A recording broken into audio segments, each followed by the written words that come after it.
Have you ever forgotten your water bottle on a long drive? Or tried to go tubing down a river that's just too low and gone home with a sore behind? I know I have. And it's these, among many other moments, that remind us exactly how important water is to us all. Our bodies are mostly water. Our daily food relies on it to grow. And our surrounding ecosystems would not exist without pure, fresh water.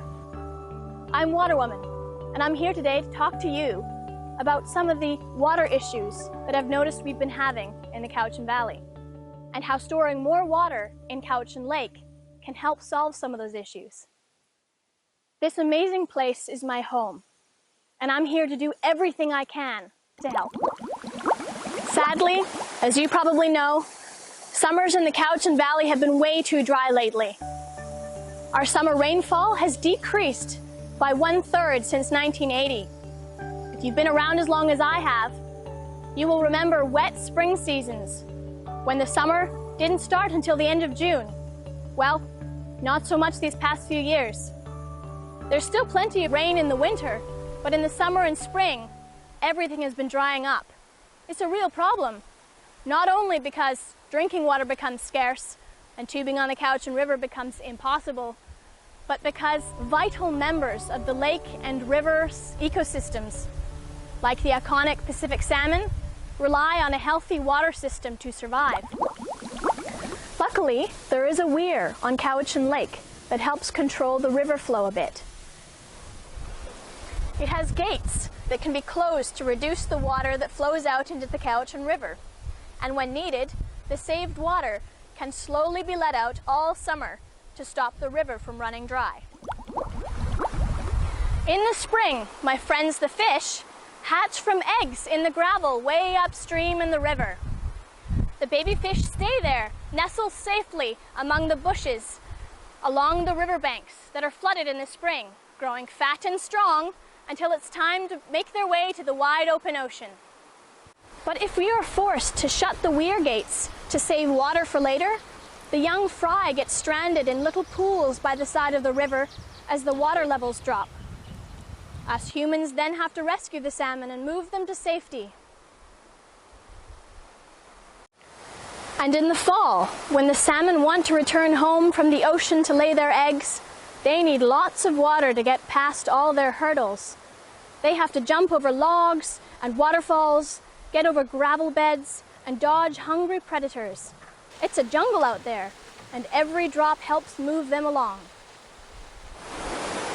If the weir was higher, there would be more water left to help them get home to spawn. The weir helps us maintain our water sources, but not enough anymore. It is not high enough to store the amount of water we now need. If we get a lot of rain in the winter, it does us no good because it just flows over the weir and back to the ocean. We need rain in the spring because the weir cannot hold the winter rains. And the rain we need in springtime just isn't coming anymore. Our weir was built in 1956, so it's a bit of an antique, and was designed using 80-year-old climate data that is no longer relevant. We need to update our profile, get with the program, and start storing more water in the summer so that our river won't run dry in the fall. In order to collect more water in the storage locker that is Cowichan Lake, we need to raise the weir's height, and therefore its capacity to store water. Let me show you how that would work. 1 centimeter of stored water in Cowichan Lake provides enough water to run the river for a whole 24 hours. So if we do the math and add a meter to the weir height, we will store 100 more days of river flow. That's a whole summer of better water levels. In winter, the weir has no effect on the lake levels. The water just flows over the top. The winter rains naturally raise the water level to an average of 164 meters every year. The height of our weir right now is 162.37 meters. So even if we add a meter onto the weir, we will not be changing water levels any more than they naturally do in the winter. Think of our weir as a bank vault. We get lots of water income in the winter months, but the bank is full, so all that wealth just goes down the river to the sea and disappears. If we build a bigger bank vault, we can store more of our water wealth. We can then afford to spend some in the spring to help our baby salmon to survive and have lots left for the fall to help the salmon reach their spawning beds to start the cycle of life over again. I'm all about water and the wealth it brings. It's more important than money for our watershed, for industry, for agriculture and community use. I hope we can all be richer in water soon.